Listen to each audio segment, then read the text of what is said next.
ಕಾಂಗ್ರೆಸ್ನಲ್ಲಿ ನಾಯಕತ್ವದ ಒಂದು ಬದಲಾವಣೆ ವಿಚಾರ ಕೇಳಿ ಬರ್ತಾ ಇದೆ. ಡಿನ್ನರ್ ಮೀಟಿಂಗ್ಗಳು ನಡೀತಾ ಇದೆ. ಇದೇ ಮಧ್ಯದಲ್ಲಿ ಈಗ ಕಾಂಗ್ರೆಸ್ನಲ್ಲಿನ ಒಂದು 100ಕ್ಕೂ ಹೆಚ್ಚು ಶಾಸಕರು ಡಿಕೆಶಿಯ ಒಂದು ಕೈಯಲ್ಲಿದ್ದಾರಾ ಎನ್ನುವಂತಹ ಒಂದು ಪ್ರಶ್ನೆ ಮೂಡ್ತಾ ಇದೆ. ನಿಜಕ್ಕೂ ಕೂಡ ಹಾಗಾದರೆ ಏನಾಗ್ತಾ ಇದೆ ಕಾಂಗ್ರೆಸ್ನಲ್ಲಿ, ಕಾಂಗ್ರೆಸ್ ಪಾಳ್ಯದಲ್ಲಿ? ಬೆಳಗಾವಿಯಲ್ಲೂ ಕೂಡ ಡಿನ್ನರ್ ಪಾಲಿಟಿಕ್ಸ್ ನಡೀತಾ ಇದೆ. ಇವತ್ತೇ ಮೀಟಿಂಗ್ ಕೂಡ ಆಗಿತ್ತು. ಸಭೆ ನಡೆದಂತಹ ಸಮಯದಲ್ಲಿ ಗೊತ್ತಾಗಿದೆ ಒಂದು ವಿಚಾರ, ಸ್ಫೋಟಕವಾದಂತಹ ಒಂದು ಮಾಹಿತಿ ಬಯಲಿಗೆ ಬರ್ತಾ ಇದೆ. ಅವರ ಬಳಿ 100ಕ್ಕೂ ಹೆಚ್ಚು ಶಾಸಕರಿದ್ದಾರೆ ಎನ್ನುವಂತಹ ವಿಚಾರ. ರೋಚಕ ಘಟ್ಟವನ್ನು ತಲುಪಿದೆ ಕಾಂಗ್ರೆಸ್ನ ಈ ಒಂದು ಕುರ್ಚಿಯ ಕದನ. ಬೆಳಗಾವಿಯ ಅಧಿವೇಶನದ ಒಂದು ಸಂದರ್ಭದಲ್ಲಿನೇ ಈ ರೀತಿಯಾದಂತಹ ಒಂದು ಬೆಳವಣಿಗೆಗಳು ಆಗ್ತಾ ಇದೆ. ಸಿಎಂ ಸಿದ್ದು ಬಣ ಮತ್ತು ಡಿಕೆ ಶಿವಕುಮಾರ್ ಅವರ ಬಣ ಇಬ್ಬಾಗ ಆದಂತೆ ಕಾಣ್ತಾ ಇದೆ. ಒಂದು ಕಡೆ ಈ ಹಿಂದೆ ನಡೆದಿರುವಂತಹ ಒಂದು ಬ್ರೇಕ್ಫಾಸ್ಟ್ ಮೀಟಿಂಗ್ಗಳೇನಿದ್ವು ಅದರಿಂದ ತಣ್ಣಗಾಗಿತ್ತು. ಆದರೆ ಅದು ಬರೀ ರಾಜ್ಯದ ಜನರನ್ನು ಸುಮ್ಮನಿರಿಸೋಕೆ, ನಮ್ಮ ಮಧ್ಯೆ ಯಾವುದೇ ಒಂದು ಗೊಂದಲಗಳಿಲ್ಲ ಅನ್ನುವಂಥ ಒಂದು ವಿಚಾರ ಅಂತ ತಿಳಿಸ್ಬೇಕತ್ತ ಅಷ್ಟೇ. ಈಗ ಅಧಿವೇಶನದ ಒಂದು ಸಂದರ್ಭದಲ್ಲಿ ಯಾವುದೇ ಗೊಂದಲಗಳಿಲ್ಲ ಅಂತ ಕೂಡ ಹೇಳಿಕೊಂಡಿದ್ರು. ಹೈಕಮಾಂಡ್ ನಾಯಕರು ಪ್ರಶ್ನೆ ಮಾಡಿಸಿದ್ರು, ಅಂದರೆ ಆ ರೀತಿಯಾಗಿ ಪ್ರಯತ್ನ ಮಾಡಿದ್ರು ಅಷ್ಟೇ. ಆದರೆ ಬೆಳಗಾವಿಗೆ ಬಂದ ಕೂಡಲೇ ಈಗ ಎಲ್ಲವೂ ಕೂಡ ಹಳೆಯ ಸ್ಥಿತಿಗೆ ಬರ್ತಾ ಇದೆ. ಚರ್ಚೆಗಳು ಜೋರಾಗ್ತಾ ಇದೆ. ಸಿದ್ದರಾಮಯ್ಯ ಮತ್ತು ಡಿ ಕೆ ಶಿವಕುಮಾರ್ ಇಬ್ಬರೂ ಕೂಡ ಬಣದ ನಾಯಕರುಗಳು ಏನು ಮಾಡ್ತಾ ಇದ್ದಾರೆ, ಹೇಳಿಕೆಗಳನ್ನು ಕೊಡ್ತಾ ಇದ್ದಾರೆ. ತಮ್ಮ ಬೆಂಬಲಿಗರ ಸಂಖ್ಯೆಗಳನ್ನು ಹೆಚ್ಚಿಸಿಕೊಳ್ತಾ ಇದ್ದಾರೆ. ಶಕ್ತಿ ಪ್ರದರ್ಶನವನ್ನು ಮಾಡೋಕ್ಕೆ ಮುಂದಾಗಿದ್ದಾರೆ. ಪ್ರತ್ಯೇಕವಾದಂತಹ ಸಭೆಗಳನ್ನು ಆಯೋಜಿಸಿದ್ದಾರೆ. 100ಕ್ಕೂ ಹೆಚ್ಚು ಶಾಸಕರ ಬೆಂಬಲವಿದೆ ಅಂತ ಹೇಳಿ ಆಪ್ತರ ಬಳಿ ಹೇಳಿಕೊಂಡಿದ್ದಾರೆ ಡಿ ಕೆ ಶಿವಕುಮಾರ್ ಎನ್ನುವಂತಹ ವಿಚಾರ ಕೇಳಿ ಬರ್ತಾ ಇದೆ. ಡಿನ್ನರ್ನಲ್ಲಿ ಭಾಗವಹಿಸಿದಂತಹ ಶಾಸಕರಿಗೆ ಈ ಭರವಸೆಯನ್ನು ಕೊಟ್ಟಿದ್ದಾರೆ ಡಿ ಕೆ ಶಿವಕುಮಾರ್ ಅಂತ ಹೇಳಲಾಗ್ತಾ ಇದೆ. ಸಚಿವ ಸ್ಥಾನ ಉಳಿಸಿಕೊಳ್ಳಲು ಮತ್ತು ಮುಂದಿನ ಭವಿಷ್ಯದ ಲೆಕ್ಕಾಚಾರಗಳನ್ನು ಹಾಕೋಕೆ ಚರ್ಚೆ ಮಾಡಲಾಗ್ತಿದೆ. ಹಲವು ಸಚಿವರು ಮತ್ತು ಶಾಸಕರು ಡಿ ಕೆ ಶಿಗೆ ಬೆಂಬಲ ನೀಡ್ತಾ ಇದ್ದಾರೆ ಎನ್ನುವಂಥ ವಿಚಾರ ಕೇಳಿ ಬರ್ತಾ ಇದೆ. ಹೀಗಾಗಿ ಕಾಂಗ್ರೆಸ್ನ 100ಕ್ಕೂ ಹೆಚ್ಚು ಶಾಸಕರು ಡಿ ಕೆ ಶಿಯ ಒಂದು ತೆಕ್ಕೆಗೆ ಬಂದಿದ್ದಾರೆ. ನೋಡಿ, ನಿಜಕ್ಕೂ ಕೂಡ ಕಾಂಗ್ರೆಸ್ನಲ್ಲಿ ದಿನದಿಂದ ದಿನಕ್ಕೆ ಒಂದೊಂದು ರೀತಿಯ ಬೆಳವಣಿಗೆಗಳು, ಹೇಳಿಕೆಗಳು, ಬದಲಾವಣೆಗಳು, ನಡೆಗಳು ಕಾಣ್ತಾನೇ ಇದ್ದೀವಿ ನಾವು. ಬೆಳಗಾವಿಯ ಚಳಿಗಾಲದ ಅಧಿವೇಶನ ಮುಗಿಯೋ ತನಕ ಸುಮ್ಮನೆ ಇರಿ ಅಂತ ಹೈಕಮಾಂಡ್ ಎಲ್ಲರಿಗೂ ಕೂಡ ಎಚ್ಚರಿಕೆಯನ್ನು ಕೊಟ್ಟಿತ್ತು. ಆದರೆ ಈ ಒಂದು ಅಧಿವೇಶನದ ಸಮಯದಲ್ಲಿನೇ ಈ ರೀತಿಯಾದಂತಹ ಒಂದು ನಡೆಗಳು ಕಾಣ್ತಾ ಇದೆ. ಸಿಎಂ ಅವರು ಪ್ರತ್ಯೇಕವಾಗಿ ಸಭೆಯನ್ನು ಮಾಡ್ತಾರೆ, DCM ಅವರು ಕೂಡ ಮಾಡ್ತಾರೆ. ಅವರವರಿಗೆ ಯಾರ್ಯಾರು ಬೆಂಬಲ ಕೊಡ್ತಾರೋ ಅವರು ಆ ಒಂದು ಸಭೆಯಲ್ಲಿ ಡಿನ್ನರ್ ಮೀಟಿಂಗ್ಗಳಲ್ಲಿ ಭಾಗಿಯಾಗ್ತಾರೆ. ಹೀಗಿರುವಂತಹ ಸದ್ಯದ ಬೆಳವಣಿಗೆಗಳ ಬಗ್ಗೆ ರಾಜಕೀಯದಲ್ಲಿ ಏನಾಗ್ತಾ ಇದೆ ಅದರ ಬಗ್ಗೆ ಚರ್ಚೆ ಆಗ್ತಾ ಇದೆ.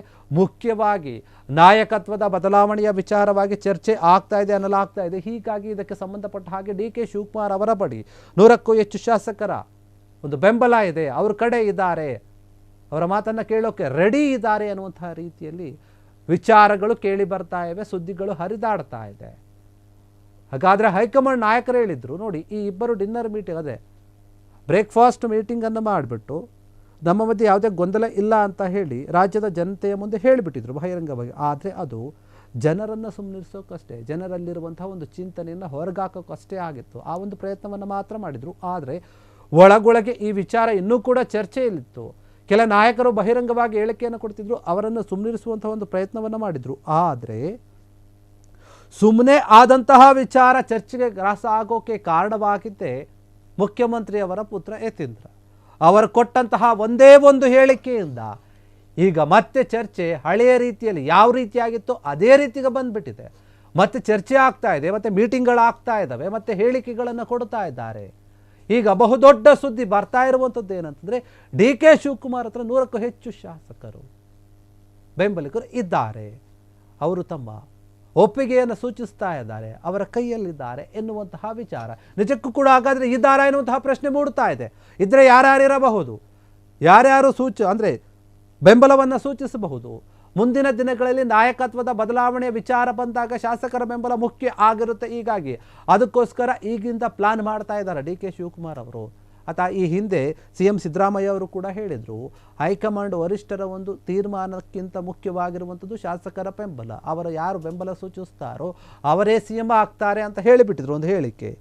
ಹೀಗಾಗಿ ಆ ರೀತಿಯಲ್ಲೂ ಕೂಡ ನಾನು ರೆಡಿ ಆಗಬೇಕು, ಬರೀ ವರಿಷ್ಠರ ಒಂದು ಬೆಂಬಲವನ್ನು ಸಹಮತವನ್ನು ತೆಗೆದುಕೊಂಡು ಮುಖ್ಯಮಂತ್ರಿ ಆಗೋಕ್ಕೆ ಸಾಧ್ಯ ಇಲ್ಲ ಅಂತ ಅನಿಸ್ತಾ ಇದೆ. ಹೀಗಾಗಿ ಡಿ ಕೆ ಶಿವಕುಮಾರ್ ಈ ರೀತಿಯಾಗಿ ಕೂಡ ಚಿಂತನೆಯನ್ನು ಮಾಡ್ತಾ ಇದ್ದಾರೆ.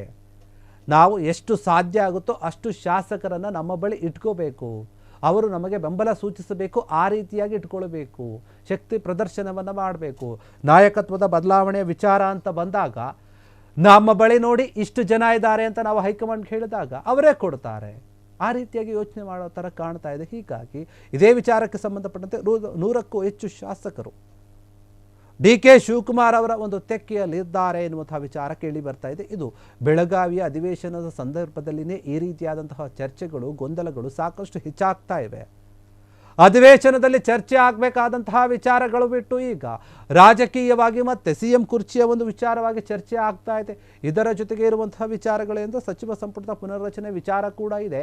ಅದು ಈಗ ಚರ್ಚೆ ಆಗ್ತಾ ಇಲ್ಲ. ಚರ್ಚೆ ಆಗ್ತಾ ಇರುವಂಥದ್ದೇ ಮುಖ್ಯವಾಗಿ CM ಬದಲಾವಣೆಯ ವಿಚಾರ, ನಾಯಕತ್ವದ ಬದಲಾವಣೆಯ ವಿಚಾರ. ಈ ವಿಚಾರದಲ್ಲಿ ಈಗ ಅವರವರ ಶಕ್ತಿಯ ಪ್ರದರ್ಶನವನ್ನು ಮಾಡೋಕ್ಕೆ ಅವರವರ ಬೆಂಬಲಿಗರ ಜೊತೆ CM ಮತ್ತು DCM ಇಬ್ಬರು ಕೂಡ ಸಭೆಯನ್ನು ಮಾಡ್ತಾ ಇದ್ದಾರೆ, ಮೀಟಿಂಗ್ಗಳನ್ನು ಮಾಡ್ತಾ ಇದ್ದಾರೆ. ಹೀಗಾಗಿ DK ಶಿವಕುಮಾರ್ ಬಳಿ ಈಗ 100ಕ್ಕೂ ಹೆಚ್ಚು ಶಾಸಕರು ಇದ್ದಾರೆ ಎನ್ನುವಂತಹ ವಿಚಾರ ಕೇಳಿ ಬರ್ತಾ ಇದೆ. ಅದು ನಿಜವೋ ಸುಳ್ಳೋ ಗೊತ್ತಿಲ್ಲ. ಕ್ಷಣ ಕ್ಷಣದ ಸುದ್ದಿಗಳಿಗಾಗಿ ಫ್ರೀಡಂ ಟಿವಿ ಸಬ್ಸ್ಕ್ರೈಬ್ ಮಾಡಿ, ಲೈಕ್ ಮಾಡಿ ಹಾಗೂ ಫಾಲೋ ಮಾಡಿ. ಹೊಸ ಸುದ್ದಿಗಳ ನೋಟಿಫಿಕೇಶನ್ಗಾಗಿ ಬೆಲ್ ಐಕಾನ್ ಮೇಲೆ ಕ್ಲಿಕ್ ಮಾಡಿ.